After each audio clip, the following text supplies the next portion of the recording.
ਸਤਨਾਮ ਵਾਹਿਗੁਰੂ ਸਾਹਿਬ ਜੀ।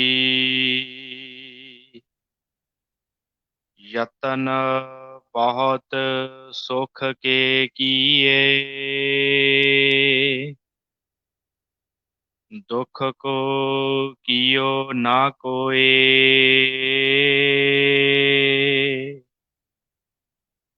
ਕਹੋ ਨਾਨਕ ਸੁਨ ਰੇ ਮਨਾ, ਹਰਿ ਭਾਵੈ ਸੋ ਹੋਏ। ਵਾਹਿਗੁਰੂ ਜੀ ਕਾ ਖਾਲਸਾ, ਵਾਹਿਗੁਰੂ ਜੀ ਕੀ ਫਤਿਹ। ਚਵਰ ਛਤਰ ਤਖਤ ਦੇ ਮਾਲਕ, ਗੁਰਗੱਦੀ ਤੇ ਸੁਭਾਈਮਾਨ, ਕਲਯੁਗ ਦੇ ਜਹਾਜ਼, ਸ਼ਬਦ ਗੁਰੂ ਧੰਨ ਸ਼੍ਰੀ ਗੁਰੂ ਗ੍ਰੰਥ ਸਾਹਿਬ ਸੱਚੇ ਪਾਤਸ਼ਾਹ ਜੀ ਦੀ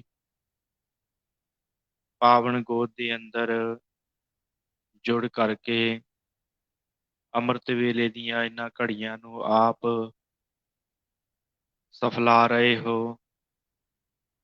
ਜੀਵਨ ਦਾ ਇੱਕ ਮਨੋਰਥ ਹੈ, ਉਸ ਮਨੋਰਥ ਨੂੰ ਹਰ ਕੋਈ ਨਹੀਂ ਸਮਝਦਾ। ਜਿਨ੍ਹਾਂ ਉੱਤੇ ਵਿਸ਼ੇਸ਼ ਤੌਰ ਤੇ ਉਸ ਵਾਹਿਗੁਰੂ ਦੀ ਕਿਰਪਾ ਹੁੰਦੀ ਹੈ, ਉਹ ਜੀਵਨ ਦੇ ਇਸ ਮਨੋਰਥ ਨੂੰ ਸਮਝ ਲੈਂਦੇ ਆ ਤੇ ਜਗਿਆਸੂ ਬਣ ਜਾਂਦੇ।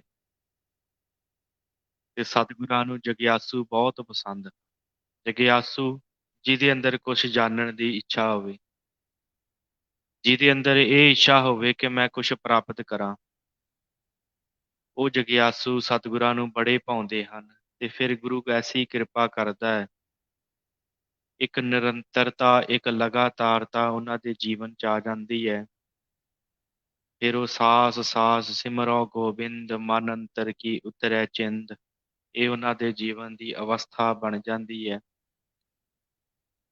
ਉਹੀ ਜਗਿਆਸੂ ਰੂਪ ਆਪ ਜੀ ਬੈਠੇ ਹੋ, ਤਾਂ ਕਿ ਜੀਵਨ ਦੇ ਅੰਦਰ ਕੁਛ ਮਨੋਰਥ ਹੈ, ਉਸ ਮਨੋਰਥ ਨੂੰ ਪੂਰਾ ਕਰ ਸਕੀਏ। ਧੰਨ ਸ਼੍ਰੀ ਗੁਰੂ ਤੇਗ ਬਹਾਦਰ ਸੱਚੇ ਪਾਤਸ਼ਾਹ ਜੀ ਦੇ ਪਾਵਨ ਸਲੋਕਾਂ ਦੇ ਵਿਚਾਰ ਪਿਛਲੇ ਦਿਨਾਂ ਤੋਂ ਆਪਾਂ ਆਰੰਭ ਕੀਤੀ ਹੈ। ਤੇ ਸਾਧ ਸੰਗਤ 38 ਸਲੋਕ ਕੱਲ ਆਪਾਂ ਸੰਪੂਰਨ ਕਰ ਲਏ ਸਨ। ਅਗਲੇਰੇ ਸਲੋਕਾਂ ਦੀ ਵਿਚਾਰ ਆਪਾਂ ਆਰੰਭ ਕਰਨੀ ਹੈ। ਸੋ ਆਓ, ਵਿਚਾਰਾਂ ਦੀ ਆਰੰਭਤਾ ਤੋਂ ਪਹਿਲਾਂ ਮਨੋਬਿਰਤੀਆਂ ਨੂੰ ਕਰੋ ਇਕਾਗਰ। ਇਕਾਗਰਤਾ ਸਹਿਤ ਆਖੋ ਜੀ ਸਤਿਨਾਮ ਸ੍ਰੀ ਵਾਹਿਗੁਰੂ ਸਾਹਿਬ ਜੀ। ਜਤਨ ਬਹੁਤ ਸੁਖ ਕੇ ਕੀਏ, ਦੁਖ ਕਉ ਕੀਓ ਨਾ ਕੋਏ। ਕਹੋ ਨਾਨਕ ਸੁਨ ਰੇ ਮਨਾ, ਹਰਿ ਭਾਵੈ ਸੋ ਹੋਏ। ਸਤਿਗੁਰੂ ਕਹਿੰਦੇ ਮਨੁੱਖ ਯਤਨ ਕਰਦਾ ਹੈ ਜੀਵਨ ਦੇ ਵਿੱਚ, ਤੇ ਇਹਦੇ ਸਾਰੇ ਦੇ ਸਾਰੇ ਯਤਨ ਸੁੱਖਾਂ ਵਾਸਤੇ ਹਨ। ਸਾਰੇ ਯਤਨ ਸੁੱਖਾਂ ਵਾਸਤੇ ਹਨ ਸਾਡੇ, ਅਸੀਂ ਜਿੰਨੇ ਵੀ ਕਰਦੇ। ਦੁੱਖ ਆ ਜਾਂਦੇ ਹਨ, ਦੁੱਖਾਂ ਵਾਸਤੇ ਯਤਨ ਨਹੀਂ ਕੀਤੇ ਜਾਂਦੇ, ਸੁੱਖਾਂ ਵਾਸਤੇ ਯਤਨ ਕੀਤੇ ਜਾਂਦੇ। ਇਹ ਰੱਬ ਦਾ ਜਿਹੜਾ ਪਿਆਰਾ ਹੁੰਦਾ ਹੈ ਸਾਧ ਸੰਗਤ, ਉਹ ਵਾਹਿਗੁਰੂ ਨੂੰ ਪੂਰਨ ਤੌਰ ਦੇ ਉੱਤੇ, ਮੁਕੰਮਲ ਤੌਰ ਦੇ ਉੱਤੇ ਉਹਦਾ ਹੁਕਮ ਮੰਨਦਾ। ਸਾਡਾ ਕੀ ਹੈ, ਜਦੋਂ ਸੁੱਖ ਆ ਜਾਂਦੇ ਆ ਉਦੋਂ ਤੇ ਦਰ ਦੇ ਉੱਤੇ ਝੁਕੇ ਰਹਿੰਦੇ ਆ, ਜਦੋਂ ਦੁੱਖ ਆਉਂਦੇ ਆ ਤੇ ਉਦੋਂ ਛੱਡ ਕੇ ਚਲੇ ਜਾਂਦੇ ਆ। ਇਸ ਤਰ੍ਹਾਂ ਨਹੀਂ, ਮਹਾਰਾਜ ਕਹਿੰਦੇ ਆ ਯਤਨ ਬਹੁਤ ਸੁੱਖ ਕੇ ਕੀਏ। ਬਹੁਤ ਯਤਨ ਮਨੁੱਖ ਕਰਦਾ ਸੁੱਖ ਦੇ, ਆਪਣੇ ਜੀਵਨ ਦੇ ਵਿੱਚ ਸੁੱਖ ਲਿਆਉਣ ਵਾਸਤੇ ਤਰ੍ਹਾਂ ਤਰ੍ਹਾਂ ਦੇ ਯਤਨ ਹੋਣੇ ਯਤਨੀ ਹਨ। ਕਿੰਨੇ ਯਤਨ ਹਨ ਆ, ਜੋ ਵੀ ਅਸੀਂ ਪੜ੍ਹਾਈ ਲਿਖਾਈ ਜਿੰਨਾ ਕੁਛ ਵੀ ਕਰਨੇ, ਕਾਹਦੇ ਵਾਸਤੇ ਕਰਦੇ ਹਾਂ? ਸਭ ਤੋਂ ਵੱਡੀ ਚਿੰਤਾ ਸਾਡੀ ਕਿਹੜੀ ਹੁੰਦੀ ਹੈ? ਪ੍ਰਸ਼ਾਦੇ ਪਾਣੀ ਦੀ। ਇਹ ਸਭ ਤੋਂ ਵੱਡੀ ਚਿੰਤਾ ਹੈ ਸਾਡੀ। ਉਹਦੇ ਵਾਸਤੇ ਤੇ ਹੋਰ ਸੁੱਖਾਂ ਵਾਸਤੇ ਹੀ ਅਸੀਂ ਇਹ ਸਾਰਾ ਕੁਛ ਕਰਦੇ ਹਾਂ, ਜਿੰਨੇ ਵੀ ਯਤਨ ਕਰਦੇ। ਕਦੀ ਮਨੁੱਖ ਨੇ ਦੁੱਖਾਂ ਵਾਸਤੇ ਯਤਨ ਕੀਤਾ? ਨਹੀਂ। ਉਹ ਕਰਨਾ ਨਹੀਂ ਪੈਂਦਾ, ਦੁੱਖ ਆਪਣੇ ਆਪ ਆ ਜਾਂਦੇ। ਤੇ ਦੁੱਖ ਤੇ ਸੁੱਖ ਤੋਂ ਉੱਪਰ ਉੱਠਣ ਵਾਲਾ ਹੀ ਗੁਰਮੁਖ ਹੁੰਦਾ ਹੈ, ਜਿਹੜਾ ਦੁੱਖ ਤੇ ਸੁੱਖ ਤੋਂ ਉੱਪਰ ਉੱਠ ਜਾਂਦਾ ਹੈ। ਕਿਉਂਕਿ ਜੀਵਨ ਦੇ ਵਿੱਚ ਇਹ ਨਿਰੰਤਰ ਇਸੇ ਤਰ੍ਹਾਂ ਹੀ ਚੱਲਦਾ ਹੈ, ਕਿਉਂਕਿ ਜੇ ਰਾਤ ਹੈ ਤੇ ਦਿਨ ਆਵੇਗਾ, ਜੇ ਦਿਨ ਹੈ ਤੇ ਰਾਤ ਆਵੇਗੀ। ਇਹ ਲਗਾਤਾਰਤਾ ਇਸੇ ਤਰ੍ਹਾਂ ਹੈ। ਜੇ ਜੀਵਨ ਦੇ ਵਿੱਚ ਸੁੱਖ ਹਨ ਤੇ ਦੁੱਖ ਵੀ ਆਵੇਗਾ ਹੀ ਆਵੇਗਾ। ਦੁੱਖ ਸੁੱਖ ਦੋਏ ਦਰ ਕੱਪੜੇ ਪਹਿਰੇ ਜਾਏ ਮਨੁੱਖ, ਇਹ ਪਹਿਨ ਕੇ ਆਏ ਅਸੀਂ। ਦੁੱਖ ਤੇ ਸੁੱਖ ਦੇ ਦੋ ਕੱਪੜੇ ਅਸੀਂ ਪਹਿਨ ਕੇ ਆਏ ਹਾਂ। ਪਰ ਵਾਹਿਗੁਰੂ ਨੇ ਸਾਨੂੰ ਜਿਹੜਾ ਹੈ ਨਾ, ਇਸ ਸੰਸਾਰ ਦੇ ਵਿੱਚ ਇਹੀ ਕਹਿਣ ਸਤਿਗੁਰੂ ਅੱਜ ਕਹਿ ਰਹੇ ਆ, ਮਹਾਰਾਜ ਕਹਿੰਦੇ ਤੈਨੂੰ ਕਾਹਦੇ ਵਾਸਤੇ ਭੇਜਿਆ ਹੈ? ਮਹਾਰਾਜ ਕਹਿੰਦੇ ਉਹਦਾ ਭਜਨ ਕਰ ਲਾ, ਕਿਉਂ ਕਹੋ ਨਾਨਕ ਸੁਨ ਰੇ ਮਨਾ ਹਰ ਭਾਵੈ ਸੋ ਹੋਏ। ਉਹਨੂੰ ਜੋ ਭਾਉਂਦਾ ਹੈ ਉਹੀ ਹੁੰਦਾ ਹੈ। ਇਸ ਕਰਕੇ ਉਹਨੂੰ ਮੁਕੰਮਲ ਤੌਰ ਦੇ ਉੱਤੇ ਪ੍ਰਵਾਨ ਕਰ ਲੈ ਕਿ ਵਾਹਿਗੁਰੂ ਜੇ ਸੁੱਖ ਹਨ ਤੇਰੇ ਹਨ, ਜੇ ਦੁੱਖ ਹਨ ਤੇ ਉਹ ਵੀ ਤੂੰ ਦਿੱਤੇ, ਜੇ ਸੁੱਖ ਹਨ ਉਹ ਵੀ ਤੂੰ ਦਿੱਤੇ। ਅਸੀਂ ਇਹ ਕਹਿ ਦਿੰਦੇ ਆ ਕਿ ਦੁੱਖ ਮੇਰੇ ਤੇ ਆਉਣੇ ਨਹੀਂ ਸੀ ਚਾਹੀਦੇ, ਉਲਾਮੇ ਦਿੰਦੇ ਆ ਜੀਵਨ ਚ, ਉਲਾਮੇ ਨਹੀਂ। ਸ਼ੁਕਰ ਵਾਲਾ ਮਨੁੱਖ ਜਿਹੜਾ ਆ ਉਹ ਜੀਵਨ ਚ ਕੁਛ ਪ੍ਰਾਪਤ ਕਰ ਲੈਂਦਾ ਹੈ। ਪਰ ਜਿਹਦੇ ਜੀਵਨ ਦੇ ਵਿੱਚ ਜੇ ਸਿਰਫ ਉਲਾਮੇ ਹਨ ਕਿ ਜੇ ਇਹ ਨਹੀਂ ਦਿੱਤਾ ਤੇ ਮੈਂ ਛੱਡ ਕੇ ਚਲਾਂਗਾ, ਮੈਂ ਅਰਦਾਸ, ਕਿਉਂਕਿ ਅਰਦਾਸ ਮਨੁੱਖ ਕਰਦਾ ਹੈ, ਜਦੋਂ ਨਹੀਂ ਪੂਰੀ ਹੁੰਦੀ ਤੇ ਫਿਰ ਪਰਮੇਸ਼ਰ ਨੂੰ ਉਲਾਮੇ ਦਿੰਦਾ। ਤੇ ਇਹ ਤੇਰੀ ਮਰਜ਼ੀ ਥੋੜ੍ਹੀ ਚੱਲਣੀ ਹੈ, ਇਹ ਤਾਂ ਮਹਿਕਮਾ ਪ੍ਰਮਾਤਮਾ ਦਾ ਹੈ, ਉਹ ਵਾਹਿਗੁਰੂ ਦਾ ਹੈ। ਉਹਨੇ ਦੇਣਾ ਨਹੀਂ ਦੇਣਾ, ਸੁੱਖ ਦੇਣੇ ਆ ਦੁੱਖ ਦੇਣੇ ਆ, ਇਹ ਤੇ ਉਹਦਾ ਕੰਮ ਹੈ ਨਾ। ਸਾਡਾ ਕੰਮ ਕੀ ਹੈ? ਭਜਨ ਕਰਨਾ ਉਹਦਾ, ਉਹਨੂੰ ਯਾਦ ਕਰਨਾ, ਉਹਦਾ ਸਿਮਰਨ ਕਰਨਾ। ਇਸੇ ਕਰਕੇ ਜਿਹੜੇ ਰੱਬ ਦੇ ਪਿਆਰੇ ਹੁੰਦੇ ਆ, ਸਾਧ ਸੰਗਤ ਤੋਂ ਦੁੱਖ ਤੇ ਸੁੱਖ ਨੂੰ ਪਛਾਣ ਲੈਂਦੇ, ਜਿਹੜੇ ਗਿਆਨੀ ਹੋ ਜਾਂਦੇ। ਕਿਸੇ ਨੇ ਕਿਹਾ ਕਿ ਜਿਹੜੇ ਹਨ ਨਾ ਮਨੁੱਖ, ਉਹ ਦੁੱਖ ਦਾ ਸਮਾਂ ਜਿਹੜਾ ਹੈ ਹਰ ਕੋਈ ਕੱਟ ਲੈਂਦਾ ਹੈ। ਉਹ ਕਹਿੰਦਾ ਗਿਆਨੀ ਕੱਟੇ ਹੱਸ ਕੇ ਤੇ ਅਗਿਆਨੀ ਕੱਟੇ ਰੋਏ। ਦੁੱਖ ਦਾ ਸਮਾਂ ਹਰ ਕਿਸੇ ਤੇ ਆਉਂਦਾ, ਪਰ ਜਿਹੜਾ ਗਿਆਨੀ ਹੁੰਦਾ ਹੈ ਉਹ ਹੱਸ ਕੇ ਕੱਟ ਲੈਂਦਾ। ਆਉਣਾ ਤੇ ਹੈ, ਹਰ ਇੱਕ ਤੇ ਆਉਣੇ ਦੁੱਖ। ਦੁੱਖ ਇਹ ਨਹੀਂ ਕਿ ਜੇ ਇੱਕ ਮਨੁੱਖ ਸੁਖੀ ਹੈ ਤੇ ਸਾਰੀ ਉਮਰ ਸੁਖੀ ਰਹੇਗਾ, ਦੁੱਖ ਆਉਣੇ ਆ। ਜੇ ਧਨ ਵਾਲਾ ਸੁਖੀ ਹੈ ਤੇ ਸ਼ਾਇਦ ਉਹਨੂੰ ਦੁੱਖ ਨਹੀਂ ਆਉਣੇ, ਦੁੱਖ ਉਹਦੀ ਵੀ ਜ਼ਿੰਦਗੀ 'ਚ ਵੀ ਆਉਂਦੇ ਆ। ਸਤਿਗੁਰੂ ਕਹਿੰਦੇ ਸਾਰਿਆਂ ਦੇ ਉੱਤੇ ਦੁੱਖ ਆਉਣੇ ਆ, ਪਰ ਜਿਹੜਾ ਗੁਰਮੁਖ ਹੁੰਦਾ ਹੈ ਉਹ ਇਹਨਾਂ ਦੁੱਖਾਂ ਤੋਂ ਨਿਰਲੇਪ ਹੋ ਜਾਂਦਾ। ਤੇ ਅਸੀਂ ਯਤਨ ਕਰਦੇ ਹਾਂ ਸੁੱਖਾਂ ਵਾਸਤੇ, ਭੱਜੇ ਫਿਰਦੇ ਹਾਂ ਸੁੱਖਾਂ ਵਾਸਤੇ। ਦੁੱਖ ਦਾ ਕੋਈ ਵੀ ਅਸੀਂ ਕਿਸੇ ਤਰ੍ਹਾਂ ਦਾ ਵੀ ਕੋਸ਼ਿਸ਼ ਹੀ ਨਹੀਂ ਕਰਦੇ, ਆਪਣੇ ਆਪ ਦੁੱਖ ਆ ਜਾਂਦੇ ਆ। ਕਹੋ ਨਾਨਕ ਸੁਨ ਰੇ ਮਨਾ ਹਰ ਭਾਵੈ ਸੋ ਹੋਏ। ਇਹ ਮੇਰਿਆ ਮਨਾ, ਇਸ ਗੱਲ ਨੂੰ ਧਿਆਨ ਨਾਲ ਸੋਚ ਸਮਝ ਕਿ ਜੋ ਉਸ ਹਰੀ ਵਾਹਿਗੁਰੂ ਨੂੰ ਭਾਉਂਦਾ ਹੈ ਉਹੀ ਕੁਝ ਹੋਣਾ ਹੈ, ਹੋਰ ਕਿਸੇ ਤਰ੍ਹਾਂ ਦਾ ਸਾਡਾ ਕੀਤਾ ਕੁਛ ਨਹੀਂ ਹੋਣਾ। ਜਗਤ ਭਿਖਾਰੀ ਫਿਰਤ ਹੈ, ਸਭ ਕੋ ਦਾਤਾ ਰਾਮ। ਕਹੋ ਨਾਨਕ ਮਨ ਸਿਮਰ ਤੇ ਪੂਰਨ ਹੋਵਹਿ ਕਾਮ। ਸਾਰਾ ਜਗਤ ਭਿਖਾਰੀਆਂ ਦੀ ਨਿਆਈ ਤੁਰਿਆ ਫਿਰਦਾ ਹੈ। ਹਰ ਕੋਈ ਭਿਖਾਰੀ ਆ, ਅਸੀਂ ਸਾਰੇ ਭਿਖਾਰੀ ਹਾਂ। ਠੀਕ ਹੈ, ਕੁਝ ਅਸੀਂ ਪਦਾਰਥ ਮੰਗਦੇ ਹਾਂ, ਪਰ ਉਹਦਾ ਨਾਮ ਮੰਗਣਾ ਵੀ ਤੇ ਭਿਖਾਰੀਆਂ ਦੀ ਤਰ੍ਹਾਂ ਹੀ ਹੈ ਨਾ। ਸਤਿਗੁਰੂ ਕਹਿੰਦੇ ਆ, ਹਮ ਭੀਖਕ ਭਿਖਾਰੀ ਤੇਰੇ, ਤੂੰ ਨਿਜ ਪਤ ਹੈ ਦਾਤਾ। ਉਹ ਦਇਆਲ ਨਾਮ ਦੇਹੋ ਮੰਗਤ, ਜਨ ਕੋ ਸਦਾ ਰਹੋ ਰੰਗ ਰਾਤਾ। ਇਹ ਵੀ ਮੰਗਦੇ ਹਾਂ ਅਸੀਂ, ਜੋ ਵੀ ਵਸਤੂ ਮੰਗੀ ਜਾਵੇ ਤੇ ਜਿਹੜਾ ਮੰਗਣ ਵਾਲਾ ਹੁੰਦਾ ਹੈ ਉਹ ਭਿਖਾਰੀ ਹੁੰਦਾ ਹੈ।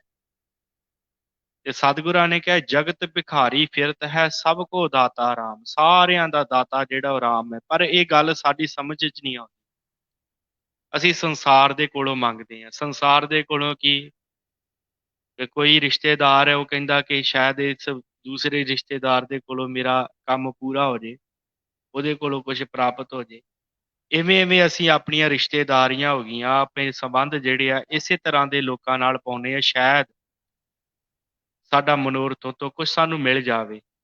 ਇਸ ਤਰ੍ਹਾਂ ਸਾਡੀ ਹਾਲਤ ਹੈ। ਜਗਤ ਦੇ ਕੋਲੋਂ ਮੰਗਦੇ ਫਿਰਦੇ ਅਸੀਂ ਇੱਕ ਦੂਜੇ ਦੇ ਕੋਲੋਂ, ਭਿਖਾਰੀ ਬਣ ਕੇ। ਇੱਕ ਬੜਾ ਸੁੰਦਰ ਗਾਥਾ ਆਉਂਦੀ, ਕਹਿੰਦੇ ਕਿ ਦੋ ਅੰਨੇ ਭਿਖਾਰੀ ਸੀ। ਤੇ ਇੱਕ ਦਿਨ ਇੱਕ ਗਲੀ 'ਚ ਇਕੱਠੇ ਹੋ ਗਏ, ਆਮਣੇ-ਸਾਹਮਣੇ ਆ ਰਹੇ ਦੋਵੇਂ। ਅੰਨ੍ਹੇ ਸਨ ਦੋਵੇਂ, ਹੁਣ ਮੰਗਣਾ ਹੈ, ਦੋਵੇਂ ਅੰਨ੍ਹੇ ਸਨ, ਦਿਖਦਾ ਕੁਝ ਨਹੀਂ। ਇੱਕ ਇੱਕ ਪਾਸਿਓਂ ਆ ਰਿਹਾ ਤੇ ਦੂਸਰਾ ਦੂਸਰੇ ਪਾਸਿਓਂ, ਆਮਣੇ-ਸਾਹਮਣੇ ਟੱਕਰ ਗਏ ਇੱਕ ਦੂਜੇ ਨੂੰ ਤੇ ਦੋਵੇਂ ਇੱਕ ਦੂਜੇ ਦੇ ਅੱਗੇ ਠੂਠਾ ਕਰਕੇ ਖੜ ਗਏ ਤੇ ਹੁਣ ਪਤਾ ਦੋਵਾਂ ਨੂੰ ਕਿ ਅੰਨ੍ਹੇ ਆ, ਪਤਾ ਨਹੀਂ ਸੀ ਤੇ ਲਾਗੇ ਪਾਸੇ ਵਾਲੇ ਲੋਕ ਇਕੱਠੇ ਹੋ ਗਏ ਜਿਹੜੇ ਉਸ ਗਲੀ ਦੇ ਸਨ ਤੇ ਹੱਸਣ ਲੱਗ ਲੱਗ ਪਏ, ਕਹਿੰਦੇ ਵੇਖੋ ਕਿਵੇਂ ਭਿਖਾਰੀ ਅੰਨ੍ਹਾ ਜਿਹੜਾ ਦੂਸਰੇ ਭਿਖਾਰੀ ਤੋਂ ਅੰਨ੍ਹੇ ਤੋਂ ਮੰਗੀ ਜਾਂਦਾ। ਤੇ ਕੋਈ ਸਿਆਣਾ ਪੁਰਸ਼ ਲੰਘਦਾ ਸੀ, ਕਹਿੰਦਾ ਹੱਸੋ ਨਾ, ਇਹ ਤੁਹਾਡੇ ਜੀਵਨ ਦੀ ਵੀ ਇਹੀ ਹਾਲਤ ਹੈ। ਤੁਸੀਂ ਵੀ ਅੰਨ੍ਹੇ ਹੋ ਕੇ ਇੱਕ ਦੂਜੇ ਦੇ ਅੱਗੇ ਠੂਠੇ ਫੈਲਾ ਕੇ ਬੈਠੇ ਹੋ। ਦੇਣ ਵਾਲਾ ਦਾਤਾ ਵਾਹਿਗੁਰੂ ਹੈ, ਅਸੀਂ ਮੰਗਦੇ ਸੰਸਾਰ ਤੋਂ ਫਿਰਦੇ ਹਾਂ। ਕਿਉਂਕਿ ਉਹ ਦਿੰਦਾ ਦੇ, ਲੈਂਦੇ ਥੱਕ ਪਾਹੇ, ਜੁਗਾ ਜੁਗੰਤਰ ਖਾਹੀ ਖਾਏ। ਉਹ ਨਹੀਂ ਕਦੀ ਵੀ ਚਿਤਾਰਦਾ, ਉਹ ਦਿੰਦਾ ਰਹਿੰਦਾ ਹੈ। ਲੈਣ ਵਾਲੇ ਥੱਕ ਜਾਂਦੇ ਆ।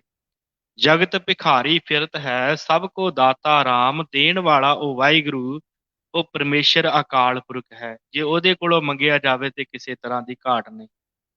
ਮਨੁੱਖ ਸੰਸਾਰ ਦੇ ਆਪਣੇ ਰਿਸ਼ਤੇਦਾਰੀਆਂ ਤੇ ਭਰੋਸਾ ਰੱਖਦਾ, ਸ਼ਾਇਦ ਇਹ ਵੀ ਕੋਈ ਦੇ ਜੇ, ਇਹ ਵੀ ਕੋਈ ਦੇ ਜੇ। ਉਹ ਕਹਿੰਦੇ ਕਿ ਇੱਕ ਬਾਦਸ਼ਾਹ ਲੰਘਿਆ, ਉਹਨੇ ਦੇਖਿਆ ਕਿ ਇੱਕ ਭਿਖਾਰੀ ਸੀ, ਉਹ ਠੰਡ ਦੇ ਨਾਲ ਕੰਬਦਾ ਪਿਆ, ਠੰਡ ਬੜੀ ਸੀ ਤੇ 60 ਕੁ ਸਾਲ ਦੀ ਉਹਦੀ ਉਮਰ ਸੀ ਭਿਖਾਰੀ ਦੀ, ਉਹ ਫਕੀਰ ਦੀ। ਤੇ ਬਾਦਸ਼ਾਹ ਲੰਘਿਆ ਤੇ ਬਾਦਸ਼ਾਹ ਕਹਿੰਦਾ ਤੈਨੂੰ ਠੰਡ ਨਹੀਂ ਲੱਗਦੀ? ਕਹਿੰਦਾ ਮਹਾਰਾਜ ਕੀ ਕਰੀਏ, ਠੰਡ ਤੇ ਲੱਗਦੀ ਹੈ ਬਾਦਸ਼ਾਹ ਜੀ, ਪਰ ਹੁਣ ਸਮਾਂ ਕੱਟਣਾ ਪੈਣਾ। ਕਹਿੰਦਾ ਚੱਲ ਤੂੰ ਰੁਕ, ਮੈਂ ਆਪਣੇ ਮਹਿਲਾਂ 'ਚ ਜਾ ਕੇ ਤੈਨੂੰ ਕੰਬਲ ਭੇਜ ਦਿੰਦਾ। ਤੇ ਹੁਣ ਰਾਜਾ ਇੰਨੀ ਗੱਲ ਕਹਿ ਕੇ ਉਹ ਚਲਾ ਗਿਆ, ਮਹਿਲਾਂ 'ਚ ਜਾ ਕੇ ਮਸਤ ਹੋ ਗਿਆ ਆਪਣੇ ਕਾਰ ਵਿਹਾਰ ਦੇ ਵਿੱਚ ਤੇ ਉਹ ਭੁੱਲ ਗਿਆ ਕਿ ਮੈਂ ਕਿਸੇ ਨੂੰ ਵਾਅਦਾ ਕੀਤਾ ਸੀ ਕਿ ਕੰਬਲ ਵੀ ਦੇਣਾ। ਇੱਧਰ ਜਿਹੜਾ ਉਹ ਫਕੀਰ ਸੀ, ਜਿਹੜਾ ਭਿਖਾਰੀ ਸੀ, ਉਹ ਉਡੀਕਦਾ ਰਿਹਾ ਕੰਬਲ ਕੰਬਲ ਵੀ ਹੁਣ ਵੀ ਆਏਗਾ ਕੋਈ ਦੇਣ। ਡੀਕਦਿਆਂ ਡੀਕਦਿਆਂ ਤੇ ਪ੍ਰਾਣ ਨਿਕਲ ਗਏ। ਜਦੋਂ ਪ੍ਰਾਣ ਨਿਕਲੇ, ਪ੍ਰਾਣ ਨਿਕਲਣ ਤੋਂ ਪਹਿਲਾਂ ਉਹਨੇ ਇੱਕ ਗੱਲ ਧਰਤੀ ਤੇ ਲਿਖਦੀ, ਕਹਿੰਦਾ 60 ਸਾਲ ਦੀ ਉਮਰ ਮੇਰੀ ਹੋ ਗਈ ਤੇ ਅੱਜ ਤੱਕ ਆਸਰਾ ਪਰਮੇਸ਼ਰ ਵਾਹਿਗੁਰੂ ਦਾ ਸੀ। ਦਾਤਾ ਉਹ ਸੀ, ਉਹਦੇ ਕੋਲੋਂ ਮੰਗਿਆ ਸੀ, ਦਿੱਤਾ ਨਹੀਂ ਦਿੱਤਾ ਕੋਈ ਗੱਲ ਨਹੀਂ, ਉਹਦੇ ਕੋਲੋਂ ਮੰਗਿਆ ਸੀ ਤੇ ਉਹਨੇ ਕਦੀ ਮਰ ਨਹੀਂ ਸੀ ਦਿੱਤਾ। ਅੱਜ ਭਰੋਸਾ ਕਰ ਲਿਆ ਇਸ ਆਦਮੀ ਤੇ, ਇਸ ਮਨੁੱਖ ਤੇ ਭਰੋਸਾ ਕਰ ਲਿਆ, ਇਸ ਰਾਜੇ ਤੇ ਭਰੋਸਾ ਕਰ ਲਿਆ ਤੇ ਅੱਜ ਹੀ ਪ੍ਰਾਣ ਨਿਕਲ ਗਏ। ਇਸੇ ਤਰ੍ਹਾਂ ਸਾਡੇ ਮਨ ਦੀ ਅਵਸਥਾ ਹੈ। ਅਸੀਂ ਭਰੋਸਾ ਸੰਸਾਰ ਤੇ ਕਰਦੇ, ਸ਼ਾਇਦ ਉਹ ਵੀ ਕੁਛ ਦੇ ਦੇ, ਸ਼ਾਇਦ ਉਹ ਵੀ ਕੁਛ ਦੇ ਦੇ। ਤੇ ਸਤਿਗੁਰੂ ਕਹਿੰਦੇ ਜਗਤ ਭਿਖਾਰੀਆਂ ਦੀ ਨਿਆਈ ਫਿਰਦਾ ਹੈ। ਸਾਰੇ ਅਸੀਂ ਭਿਖਾਰੀ ਹਾਂ, ਪਰ ਉਹ ਸਭ ਤੋਂ ਚੰਗੇ ਹਨ ਜਿਹੜੇ ਕਹਿੰਦੇ ਹਨ ਮੰਗ ਨਾ ਮੰਗਣ ਨੀਕਾ, ਹਰ ਜਸ ਗੁਰ ਤੇ ਮੰਗਣਾ। ਉਹ ਵੱਡੇ ਹਨ ਜਿਹੜੇ ਇਹ ਨਾਮ ਦੀ ਦਾਤ ਮੰਗਦੇ। ਸਤਿਗੁਰ ਕਹਿੰਦੇ ਜਗਤ ਭਿਖਾਰੀ ਫਿਰਤ ਹੈ, ਸਭ ਕੋ ਦਾਤਾ ਰਾਮ। ਕਹੋ ਨਾਨਕ ਮਨ ਸਿਮਰ ਤੇ ਪੂਰਨ ਹੋਵੇ ਕਾਮ। ਤੇਰੇ ਸਾਰੇ ਕਾਰਜ ਸੰਪੂਰਨ ਹੋ ਜਾਣਗੇ ਜੇ ਉਸ ਵਾਹਿਗੁਰੂ ਦਾ ਸਿਮਰਨ, ਉਸ ਪਰਮੇਸ਼ਰ ਵਾਹਿਗੁਰੂ ਨੂੰ ਭੱਜ ਲਵੇਂਗਾ, ਯਾਦ ਕਰ ਲਵੇਂਗਾ। ਝੂਠੈ ਮਾਨ ਕਹਾ ਕਰੈ, ਜਗ ਸੁਪਨੇ ਜੋ ਜਾਨ। ਇਨ ਮੈਂ ਕਛ ਤੇਰੋ ਨਹੀਂ, ਨਾਨਕ ਕਹਿਓ ਬਖਾਨ। ਝੂਠੈ ਮਾਨ ਕਹਾ ਕਰੈ, ਝੂਠ ਦਾ ਮਾਨ ਨਹੀਂ। ਮਾਨ ਕਾਹਦਾ ਹੈ ਮਨੁੱਖ ਨੂੰ? ਝੂਠੈ ਮਾਨ ਕਹਾਂ ਕਰੇ, ਜਗ ਸੁਪਨੇ ਜਿਉ ਜਾਣ। ਮਾਰੇ ਕਹਿੰਦੇ ਕਾਹਦਾ ਮਾਨ ਕਰਦਾ ਹੈ? ਜਗਤ ਸੁਪਨੇ ਦੀ ਨਿਆਈ ਹੈ, ਸੰਸਾਰ ਸੁਪਨੇ ਦੀ ਨਿਆਈ ਹੈ। ਮਨੁੱਖ ਮਾਣ ਕਰਦਾ ਹੈ, ਹੰਕਾਰ ਕਰਦਾ ਹੈ ਕਿ ਸ਼ਾਇਦ ਪਦਾਰਥਾਂ ਕਰਕੇ ਮੈਂ ਇੱਥੇ ਰਹਿ ਲੈਣਾ, ਇਹ ਸਾਰਾ ਕੁਛ ਮੇਰਾ ਹੈ, ਕਦੀ ਛੁੱਟਣਾ ਹੀ ਨਹੀਂ। ਹਾਂ, ਦਾਤਾਂ ਪਰਮੇਸ਼ਰ ਵਾਹਿਗੁਰੂ ਨੇ ਦਿੱਤੀਆਂ ਹਨ, ਵਰਤਣ ਵਾਸਤੇ ਦਿੱਤੀਆਂ। ਤੇ ਜਦੋਂ ਵਰਤ ਲਵਾਂਗੇ ਤੇ ਜੇ ਇਹਨਾਂ ਦਾਤਾਂ ਨੂੰ ਆਪਣੀਆਂ ਸਮਝ ਲਵਾਂਗੇ, ਫਿਰ ਤੇ ਦੁੱਖ ਹੋਵੇਗਾ। ਫਿਰ ਤੇ ਸੁਪਨਾ ਹੈ ਸੰਸਾਰ, ਚਲੇ ਜਾਵਾਂਗੇ, ਦਾਤਾਂ ਪਈਆਂ ਰਹਿਣੀਆਂ। ਅੱਗੇ ਤੋਂ ਅੱਗੇ ਪਤਾ ਨਹੀਂ ਕਿੰਨੀਆਂ ਕਿ ਜ਼ਮੀਨਾਂ ਦੇ ਮਾਲਕ ਸਨ, ਉਹ ਵੀ ਚਲੇ ਗਏ, ਜਿਹੜੇ ਹੋਣਾ ਉਹਨਾਂ ਵੀ ਚਲੇ ਜਾਣਾ। ਸਤਿਗੁਰੂ ਕਹਿੰਦੇ ਆ ਝੂਠੈ ਮਾਨ ਕਹਾਂ ਕਰੈ, ਜਗ ਸੁਪਨੇ ਜਿਉ ਜਾਣ। ਜਗਤ ਨੂੰ ਸੁਪਨੇ ਦੀ ਨਿਆਈ ਜਾਣ। ਇਨ ਮੈਂ ਕਛ ਤੇਰੋ ਨਹੀਂ। ਠੀਕ ਹੈ, ਸਾਰੀਆਂ ਵਸਤੂਆਂ ਹਨ ਇਸ ਸੰਸਾਰ ਦੇ ਉੱਤੇ ਵਰਤਣ ਵਾਸਤੇ, ਹੱਸਣ ਵਾਸਤੇ, ਖੇਡਣ ਵਾਸਤੇ, ਮਨ ਦੀਆਂ ਗੱਲਾਂ ਕਰਨ ਵਾਸਤੇ, ਰਿਸ਼ਤੇਦਾਰ, ਪਰਿਵਾਰ, ਸਾਰਾ ਕੁਛ ਹੈ। ਪਰ ਇਨ ਮੈਂ ਕਛ ਤੇਰੋ ਨਹੀਂ, ਇਹ ਤੇਰਾ ਨਹੀਂ ਹੈ, ਇਹ ਤੈਨੂੰ ਵਰਤਣ ਵਾਸਤੇ ਮਿਲਿਆ। ਇਨ ਮੈਂ ਕਛ ਤੇਰੋ ਨਹੀਂ। ਸਤਿਗੁਰੂ ਕਹਿੰਦੇ ਨਾਨਕ ਸਾਚੀ ਮਾਨ। ਇਸ ਗੱਲ ਨੂੰ ਸੱਚੀ ਕਰਕੇ ਮੰਨ ਲਾ। ਸਤਿਗੁਰੂ ਆਪ ਵਿੱਚ ਖੜ ਕੇ ਮਹਾਰਾਜ ਸਾਨੂੰ ਸਮਝਾਉਂਦੇ ਆ ਆਪਣੀ ਗਵਾਹੀ ਦੇ ਕੇ ਮਹਾਰਾਜ ਕਹਿੰਦੇ ਆ ਇਹ ਗੱਲ ਪੱਕੀ ਕਰਕੇ ਜਾਣ ਲਾ ਕਿ ਇਹਦੇ ਵਿੱਚ ਤੇਰਾ ਕੁਛ ਵੀ ਨਹੀਂ ਹੈ। ਨਾਨਕ ਕਹਿਓ ਵਖਾਣ, ਮੈਂ ਤੈਨੂੰ ਕਹਿ ਨਾ ਵਖਾਣਦਾ। ਜਿਵੇਂ ਕੋਈ ਕਵੇ ਨਾ ਮੈਂ ਗਵਾਹੀ ਦੇਣਾ, ਇਹ ਗੱਲ ਪੱਕੀ ਆ, ਮੈਂ ਭਰੋਸਾ ਦੇਣਾ। ਤੇ ਗੁਰੂ ਤੇਗ ਬਹਾਦਰ ਕਹਿੰਦੇ ਮੈਂ ਤੈਨੂੰ ਪੱਕੇ ਤੌਰ ਤੇ ਕਹਿਣਾ, ਤੈਨੂੰ ਭਰੋਸਾ ਦੇਣਾ ਕਿ ਇਹਦੇ ਵਿੱਚ ਕੁਛ ਵੀ ਤੇਰਾ ਨਹੀਂ। ਇਹ ਨਾ ਹੋਵੇ ਤੂੰ ਇਹਦੇ ਨਾਲ ਹੀ ਜੁੜਿਆ ਰਹਿ ਜੇ, ਕਿਉਂਕਿ ਜਗਤ ਨੂੰ ਸੁਪਨੇ ਦੀ ਨਿਆਈ ਜਾਣ। ਉਹ ਕਹਿੰਦੇ ਇੱਕ ਫਕੀਰ ਸੀ, ਮੰਗਦਾ ਮੰਗਦਾ ਕਿਤੇ ਗਿਆ ਤੇ ਅੱਜ ਥੋੜਾ ਆਟਾ ਵੱਧ ਹੋ ਗਿਆ। ਜਦੋਂ ਆਟਾ ਵੱਧ ਹੋਇਆ ਤੇ ਤੁਰਿਆ ਆਵੇ ਘਰ ਨੂੰ, ਤੇ ਰਸਤੇ ਦੇ ਵਿੱਚ ਸੌਂ ਗਿਆ। ਉਹ ਜਿਹੜੇ ਆਟੇ ਦੀ ਲਿਫਾਫਾ ਜਿਹੜਾ ਸੀ ਕਹਿ ਲਓ, ਉਹ ਉੱਪਰ ਤਾਂ ਟੰਗ ਦਿੱਤਾ ਕਿਸੇ ਰੁੱਖ ਦੀ ਟਾਹਣੀ ਦੇ ਨਾਲ, ਤੇ ਆਪ ਹੇਠਾਂ ਸੌਂ ਗਿਆ। ਤੇ ਸੁੱਤਿਆਂ ਸੁੱਤਿਆਂ ਜਿਹੜਾ ਹੈ ਉਹ ਮਨ 'ਚ ਵਿਚਾਰ ਆ ਗਈ ਕਿ ਹੁਣ ਆਟਾ ਅੱਜ ਵਧੇਰਾ ਹੋ ਗਿਆ, ਵੇਚ ਲਵਾਂਗੇ, ਇਹਦੇ ਆਂਡੇ ਖਰੀਦ ਲਵਾਂਗੇ, ਉਹ ਚੋਂ ਬੱਚੇ ਨਿਕਲਣਗੇ, ਮੁਰਗੀਆਂ ਆ ਜਾਣਗੀਆਂ, ਉਹਨਾਂ ਮੁਰਗੀਆਂ ਤੋਂ ਫਿਰ ਹੋਰ ਕੰਮ, ਪੋਲਟਰੀ ਫਾਰਮ ਖੋਲ ਲੂੰ। ਵੱਡੇ ਵੱਡੇ ਇਸੇ ਤਰ੍ਹਾਂ ਵਿਚਾਰ ਸੋਚਦਾ ਸੋਚਦਾ ਇੱਥੋਂ ਤੱਕ ਆ ਗਿਆ। ਕਹਿੰਦਾ ਕਿ ਫਿਰ ਮੇਰੇ ਚੰਗੇ ਵੱਡੇ ਵੱਡੇ ਖੇਤ ਹੋ ਜਾਣਗੇ, ਉਹਨਾਂ 'ਚ ਮੇਰੀ ਚੰਗੀ ਫਸਲ ਹੋਵੇਗੀ। ਫਿਰ ਮਨ 'ਚ ਉਸੇ ਤਰ੍ਹਾਂ ਵਿਚਾਰ ਆਈ ਵੀ ਨੇੜਲੇ ਕੋਈ ਅਵਾਰਾ ਜਿਹੜੇ ਪਸ਼ੂ ਆ ਉਹ ਮੇਰੇ ਖੇਤਾਂ 'ਚ ਵੜ ਜਾਣਗੇ। ਤੇ ਇਹਨਾਂ ਸੋਚਦਿਆਂ ਸੋਚਦਿਆਂ ਫਿਰ ਉਹਨਾਂ ਨੂੰ ਮਨ 'ਚ ਹੀ ਪਸ਼ੂਆਂ ਨੂੰ ਭਜਾਉਣ ਵਾਸਤੇ ਡੰਡਾ ਹੱਥ 'ਚ ਫੜਿਆ ਸੀ। ਉਹ ਜਦੋਂ ਤਾਂ ਮਾਰਿਆ ਤੇ ਉਹ ਉਸ ਲਿਫਾਫੇ ਦੇ ਉੱਤੇ ਵੱਜਾ ਤੇ ਸਾਰਾ ਜਿਹੜਾ ਆਟਾ ਡੁੱਲ ਕੇ ਮੂੰਹ ਤੇ ਪੈ ਗਿਆ। ਕਹਿੰਦਾ ਲੈ ਸਾਰਾ ਜਿਹੜਾ ਹੈ ਨਾ ਮੇਰਾ ਸੁਪਨਾ ਟੁੱਟ ਗਿਆ। ਉਹ ਸਾਰੇ ਦਾ ਸਾਰਾ ਜਿਹੜਾ ਹੈ, ਜਿਹੜੀਆਂ ਦਾਤਾਂ ਜਿਹੜੇ ਕਹਿੰਦਾ ਸੀ ਕਿ ਮੇਰਾ ਹੈ, ਉਹ ਸਾਰਾ ਕੁਝ ਕਹਿੰਦਾ ਖਤਮ ਹੋ ਗਿਆ। ਇਸੇ ਤਰ੍ਹਾਂ ਸਾਡੀ ਹਾਲਤ ਹੈ। ਅਸੀਂ ਵੀ ਕਹਿੰਦੇ ਇੰਝ ਕਰ ਲਾਂਗੇ, ਉਹ ਕਰ ਲਾਂਗੇ, ਇਹ ਪ੍ਰਾਪਤ ਹੋ ਜੂ, ਉਹ ਪ੍ਰਾਪਤ ਹੋ ਜੂ। ਪਰ ਜਦੋਂ ਸੁਪਨਾ ਟੁੱਟਦਾ ਹੈ ਫਿਰ ਸੁਪਨਾ ਤੇ ਸੁਪਨਾ ਹੀ ਹੁੰਦਾ। ਸੁਪਨਾ ਜਦੋਂ ਟੁੱਟਦਾ ਹੈ ਫਿਰ ਸਾਰਾ ਕੁਝ ਪਤਾ ਲੱਗਦਾ ਹੈ ਤੇ ਸਾਰਾ ਕੁਝ ਝੂਠ ਹੈ। ਸਤਿਗੁਰੂ ਕਹਿੰਦੇ ਮੈਂ ਤੈਨੂੰ ਪੱਕੀ ਗੱਲ ਕਹਿਣਾ ਹੈ, ਬਖਾਣ ਕਹਿਣਾ, ਮੈਂ ਕਹਿਣਾ ਹੈ ਤੈਨੂੰ ਪੱਕੇ ਤੌਰ ਦੇ ਉੱਤੇ ਗੱਲ ਜਾਣ ਲਾ ਕਿ ਸਾਰਾ ਸੰਸਾਰ ਸੁਪਨੇ ਦੀ ਨਿਆਈ ਹੈ। ਗਰਭ ਕਰਤ ਹੈ ਦੇਹ ਕੋ, ਬਿਨਸੈ ਛਿਣ ਮੈਂ ਮੀਤ। ਜੇ ਪ੍ਰਾਨੀ ਹਰ ਜਸ ਕਹਿਓ, ਨਾਨਕ ਤਿਹ ਜਗ ਜੀਤ। ਹੰਕਾਰ ਹੈ ਮਨੁੱਖ ਨੂੰ ਆਪਣੀ ਦੇਹ ਦਾ, ਇਸ ਦੇਹ ਦਾ ਹੰਕਾਰ ਹੈ। ਤੇ ਦੇਹ ਸਾਧ ਸੰਗਤ ਹੈ ਕੀ? ਦੇਖਿਆ ਜਾਵੇ ਆ ਉੱਤੇ ਪਰਮੇਸ਼ਰ ਵਾਹਿਗੁਰੂ ਨੇ ਆ ਚਮੜੀ ਸੋਹਣੀ ਲਾ ਦਿੱਤੀ ਤੇ ਸ਼ਾਇਦ ਇਹਨੂੰ ਸਵਾਰਨ ਤੇ ਲੱਗੇ ਹੋਏ ਆ। ਅੰਦਰ ਤੇ ਮਿੱਝ ਭਰੀ ਹੈ ਤੇ ਲਹੂ ਹੈ। ਸਤਿਗੁਰਾਂ ਨੇ ਕਿਹਾ ਕਰਪੂਰ ਪੋਪ ਸੁਗੰਧਾ ਪਰਸ ਮਨੁੱਖ ਦੇਹਿੰ ਮਲੀਨੰ। ਮਹਾਰਾਜ ਕਹਿੰਦੇ ਇਹਦੇ ਸਰੀਰ ਦੇ ਨਾਲ ਉੱਤੇ ਹੁਣ ਕਿਤੇ ਕੱਪੜੇ ਦੇ ਉੱਤੇ ਕੋਈ ਸੈਂਟ ਪਾਇਆ ਹੋਵੇ, ਕਿਸੇ ਤਰ੍ਹਾਂ ਦਾ ਪਰਫਿਊਮ ਕੁਝ ਵੀ ਲਾਇਆ ਹੋਵੇ ਨਾ, ਤਾਂ ਵੀ ਮਨੁੱਖ ਦੇ ਸਰੀਰ 'ਚ ਬਦਬੂ ਆਉਣ ਲੱਗ ਪੈਂਦੀ, ਇਸ਼ਨਾਨ ਤਾਂ ਵੀ ਕਰਨਾ ਪੈਂਦਾ। ਸਤਿਗੁਰ ਕਹਿੰਦੇ ਕਰਪੂਰ ਪੋਪ ਸੁਗੰਧਾ ਪਰਸ ਮਨੁੱਖ ਦੇਹਿੰ ਮਲੀਨੰ। ਮਹਾਰਾਜ ਕਹਿੰਦੇ ਉਹ ਵੀ ਗੰਦੇ ਹੋ ਜਾਂਦੇ ਮਨੁੱਖ ਦੀ ਦੇਹੀ ਨਾਲ ਛੂਹ ਕੇ। ਨਾਨਕ ਅਥ ਸਤਿਗੁਰੂ ਕਹਿੰਦੇ ਆ ਮੱਝਾ ਰੁਦਰ ਦੁਰਗੰਧਾ, ਨਾਨਕ ਅਥ ਗਰਬਿਆਨ ਅਗਿਆਨਣੋ। ਸਤਿਗੁਰੂ ਕਹਿੰਦੇ ਕਿ ਇਹ ਮਿੱਝ ਦਾ ਸਰੀਰ ਹੈ, ਲਹੂ ਦਾ ਸਰੀਰ ਹੈ, ਇਹਦੇ ਉੱਤੇ ਮਨੁੱਖ ਮਾਣ ਕਰੀ ਜਾਂਦਾ ਹੈ, ਇਹਨੂੰ ਸਵਾਰੀ ਜਾਂਦਾ ਹੈ ਕਿ ਮੇਰੇ ਵਰਗਾ ਕੋਈ ਸੋਹਣਾ ਨਹੀਂ ਹੈਗਾ। ਤੇ ਸਾਧ ਸੰਗਤ ਜਿਹੜਾ ਸਭ ਤੋਂ ਵੱਧ ਜਵਾਨੀ 'ਚ ਸ਼ੀਸ਼ਾ ਵਹਿੰਦਾ ਹੈ ਨਾ, ਬੁਢੇਪੇ ਵੇਲੇ ਉਹੀ ਵੱਧ ਰੋਂਦਾ। ਕਹਿੰਦਾ ਲੈ ਆ ਗਈ ਹੁਣ ਧੌਲੇ, ਹੁਣ ਕੀ ਕੀਤਾ ਜਾਵੇ, ਫਿਰ ਰੰਗਣਾ ਸ਼ੁਰੂ ਕਰਦਾ। ਪਰ ਇਹਦੇ ਸਰੀਰ ਦੀ ਅਵਸਥਾ, ਇਹਨੇ ਤੇ ਫਿਰ ਜਾਣਾ ਹੀ ਆ ਨਾ, ਇਹਨੇ ਤੇ ਕਬਰਾਂ ਵੱਲੋਂ ਇਹਦੀ ਇਹਦੀ ਦੌੜ ਕਿੱਥੋਂ ਤੱਕ ਹੈ? ਸ਼ਮਸ਼ਾਨ ਤੱਕ ਦੌੜ ਹੈ ਸਰੀਰ ਦੀ, ਸ਼ਮਸ਼ਾਨ ਤੋਂ ਗਾਹ ਨਹੀਂ ਜਾਵੇਗਾ ਤੇ ਉਧਰ ਨੂੰ ਤੁਰਿਆ ਜਾਂਦਾ ਸਰੀਰ ਸਾਡਾ। ਤੇ ਪਰ ਅਸੀਂ ਇਹਨੂੰ ਸਵਾਰਨ ਵੱਲ ਇਹਦਾ ਜਿਹੜਾ ਹੈ ਉਹ ਗਰਭ ਕਰਦੇ ਹਾਂ। ਗਰਭ ਦਾ ਅਰਥ ਹੁੰਦਾ ਹੰਕਾਰ। ਮਹਾਰਾਜ ਕਹਿੰਦੇ ਕਾਹਦਾ ਹੰਕਾਰ ਤੇਰੀ ਦੇਹ ਦਾ ਭਾਈ? ਗਰਭ ਕਰਤ ਹੈ ਦੇਹ ਕੋ, ਬਿਨਸ ਹੈ ਛਿਣ ਮੈਂ ਮੀਤ। ਕਹਿੰਦਾ ਬਿਨਸ ਜਾਣਾ ਹੈ, ਛਿਣ ਭੰਗਰ ਹੈ, ਖਤਮ ਹੋ ਜਾਣਾ, ਨਾਸ਼ ਹੋ ਜਾਣਾ। ਕਹਿੰਦੇ ਇੱਕ ਫਕੀਰ ਬੈਠਾ ਹੈ ਕਬਰ ਦੇ ਵਿੱਚ, ਤੇ ਕਬਰ ਪੁੱਟੀ ਤੇ ਉਹਦੇ ਵਿੱਚੋਂ ਜਿਹੜਾ ਸੀ ਕੋਈ ਸਰੀਰ ਸੀ ਉਹਨੂੰ ਕੱਢ ਕੇ ਦੇਖਦਾ ਪਿਆ। ਇੰਨੇ ਚਿਰ ਨੂੰ ਇੱਕ ਬਾਦਸ਼ਾਹ ਲੰਘਿਆ ਨੇੜੇ। ਉਹ ਕਹਿੰਦਾ ਫਕੀਰ ਤੈਨੂੰ ਨਹੀਂ ਪਤਾ ਇਸ ਗੱਲ ਦਾ ਕਿ ਕਿਸੇ ਦੀ ਕਬਰ ਨੂੰ ਨਹੀਂ ਪੁੱਟੀਦਾ, ਉਹਦੇ ਵਿੱਚੋਂ ਮੁਰਦੇ ਨੂੰ ਨਹੀਂ ਕੱਢੀਦਾ? ਉਹ ਕਹਿੰਦਾ ਮੈਂ ਜਾਣਦਾ ਨਹੀਂ ਕੱਢੀਦਾ, ਪਰ ਥੋੜ੍ਹੇ ਦਿਨ ਹੋ ਗਏ ਮੈਂ ਇਹਦੇ ਕੋਲ ਗਿਆ ਸੀ ਤੇ ਇਹ ਇੰਨਾ ਐਸ਼, ਇੰਨਾ ਮਾਣ, ਇੰਨਾ ਹੰਕਾਰ ਸੀ, ਇਹਨੇ ਮੈਨੂੰ ਬਾਹਰੋਂ ਭਜਾਤਾ ਸੀ। ਕਹਿੰਦਾ ਜਾ ਚਲਾ ਜਾ, ਤੂੰ ਕੌਣ?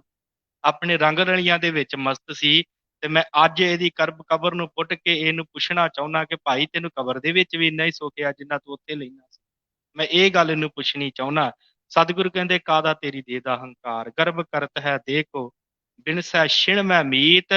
ਜੇ ਪ੍ਰਾਣੀ ਹਰ ਜਸ ਕਹਿਓ, ਨਾਨਕ ਤਿਹ ਜਗ ਜੀਤ। ਜਗਤ ਨੂੰ ਜਿੱਤਣ ਵਾਸਤੇ ਸਤਿਗੁਰੂ ਕਹਿੰਦੇ ਆਏ ਆ। ਤੇ ਜਿਸ ਮਨੁੱਖ ਨੇ ਹਰੀ ਦਾ ਜਸ ਕਹਿ ਲਿਆ, ਉਹਨੇ ਜਗਤ ਨੂੰ ਜਿੱਤ ਲਿਆ। ਇੱਕੋ ਚੀਜ਼ ਮਨੁੱਖ ਜਿੱਤ ਸਕਦਾ ਸੰਸਾਰ ਤੇ। ਉਹ ਕਿਹਨੂੰ ਜਿੱਤ ਸਕਦਾ? ਆਪਣੇ ਆਪ ਨੂੰ ਬਸ, ਹੋਰ ਕਿਸੇ ਨੂੰ ਜਿੱਤਿਆ ਨਹੀਂ ਜਾਂਦਾ। ਆਪਣੇ ਆਪ ਨੂੰ ਜਿੱਤ ਸਕਦਾ ਮਨੁੱਖ, ਹੋਰ ਕਿਸੇ ਨੂੰ ਨਹੀਂ ਜਿੱਤ ਸਕਦਾ। ਜੇ ਜੀਵਨ ਦੇ ਵਿੱਚ ਹਰੀ ਜਸ ਹੈ, ਜੇ ਉਸ ਵਾਹਿਗੁਰੂ ਦਾ ਜਸ ਹੈ, ਤੇ ਮਨੁੱਖ ਜਿੱਤ ਪ੍ਰਾਪਤ ਕਰਨ ਦਾ। ਮੌਲਾਨਾ ਰੂਮੀ ਹੋਇਆ ਇੱਕ ਸਾਧ ਸੰਗਤ, ਉਹ ਕਹਿੰਦਾ ਕਿ ਮੈਂ ਬਚਪਨ ਦੇ ਵਿੱਚ ਵਾਹਿਗੁਰੂ ਨੂੰ ਕਿਹਾ ਕਿ ਰੱਬਾ ਮੈਨੂੰ ਸਮਰੱਥਾ ਬਖਸ਼, ਮੈਂ ਸੰਸਾਰ ਨੂੰ ਬਦਲ ਦੇਵਾਂ, ਮੈਂ ਸੁਧਾਰ ਦੇਵਾਂ ਸੰਸਾਰ ਨੂੰ। ਕਹਿੰਦਾ ਰੱਬ ਨਹੀਂ ਬੋਲਿਆ। ਜਵਾਨੀ ਆਈ, ਮੈਂ ਕਿਹਾ ਰੱਬਾ ਮੈਨੂੰ ਸਮਰੱਥਾ ਬਖਸ਼, ਮੈਂ ਆਪਣੇ ਪਰਿਵਾਰ ਨੂੰ ਸੁਧਾਰ ਲਵਾਂ।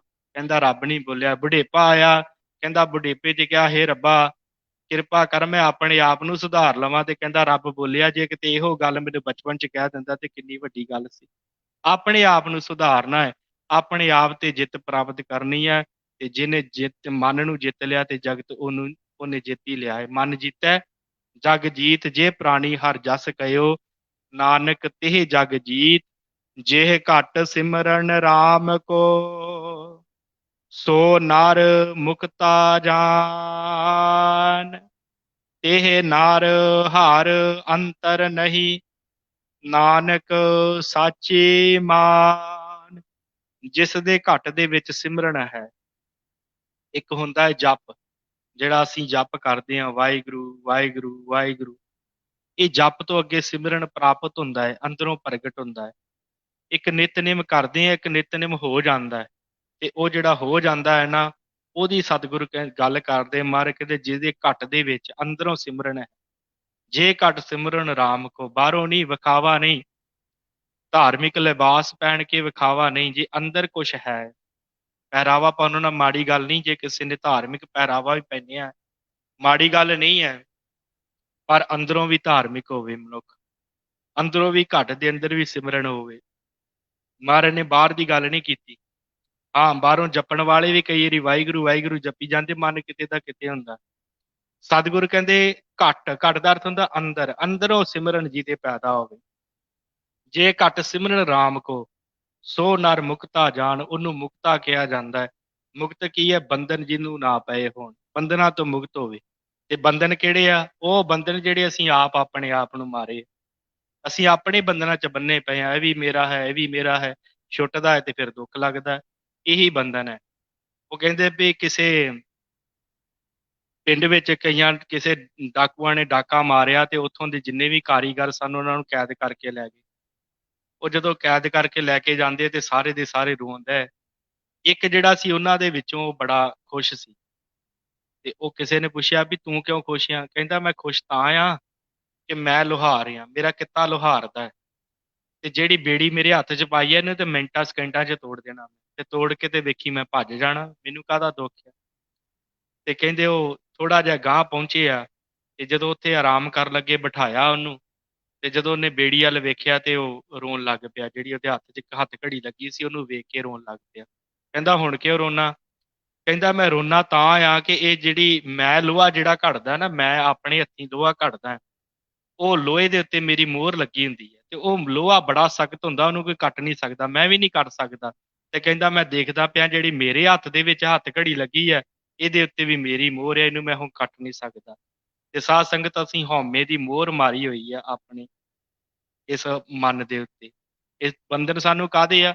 ਆਪਣੀ ਹਉਮੈ ਦੇ ਬੰਧਨ। ਇਹ ਮੋਹਰ ਅਸੀਂ ਲਾਈ ਹੋਈ ਆ। ਤੇ ਸਤਿਗੁਰੂ ਕਹਿੰਦੇ ਆ, ਮਹਾਰਾਜ ਕਹਿੰਦੇ ਆ, ਅਸਲ ਦੇ ਵਿੱਚ ਤਿਹ ਨਰ ਹਰ ਅੰਤਰ ਨਹੀਂ, ਨਾਨਕ ਸਾਚੀ ਜਾਣ। ਇਸ ਗੱਲ ਨੂੰ ਜਾਣ ਲੈ ਕਿ ਉਹਦੇ ਵਿੱਚ ਤੇ ਉਸ ਵਾਹਿਗੁਰੂ ਦੇ ਵਿੱਚ ਕੋਈ ਅੰਤਰ ਨਹੀਂ। ਉਹ ਹਰੀ ਦਾ ਜਨ ਹਰੀ ਜੈਸਾ ਹੀ ਹੋ ਜਾਂਦਾ ਹੈ। ਨਾਨਕ ਸਾਚੀ ਮਾਨ। ਗੁਰੂ ਤੇਗ ਬਹਾਦਰ ਕਹਿੰਦੇ ਭਾਈ ਇਹ ਗੱਲ ਨੂੰ ਸੱਚੀ ਕਰਕੇ ਜਾਣਨਾ ਕਰੋ।